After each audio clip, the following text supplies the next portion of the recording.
สวัสดีครับเมนูยามแรงมื้อนี้ครับมีหลายอย่างครับตัวนี้คือต้มปอดหมูครับ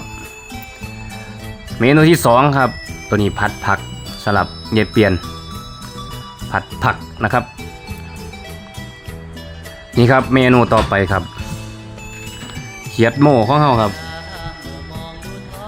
ซื้อเพิ่นไว้เมื่อคืนนี่ครับโลนึงเขียดโม่สิต้มใส่ใบมะขามอ่อนครับนี่ผักกระแยงก็เตรียมมาแล้วครับถุงหนึ่งมัดหนึ่งใส่ผักกระแยงหนาเลยครับจังหอมครับลงหม้อเรียบร้อยแล้วครับใส่ใบมะขามอ่อนน้ำคาอ่อนน้ำหลายอย่างแสบด้วยครับสมใบมะขามปุยรวยพอดีครับจังสิปิดสากด้วยนี่ครับผักกระแยงครับลงถ่ายปิดฉากครับหั่นไว้แล้วครับผักซี่ครับกินข้าวแรงน้ำกันครับเมื่อได้ข่าวพี่เศร้าใจน้อง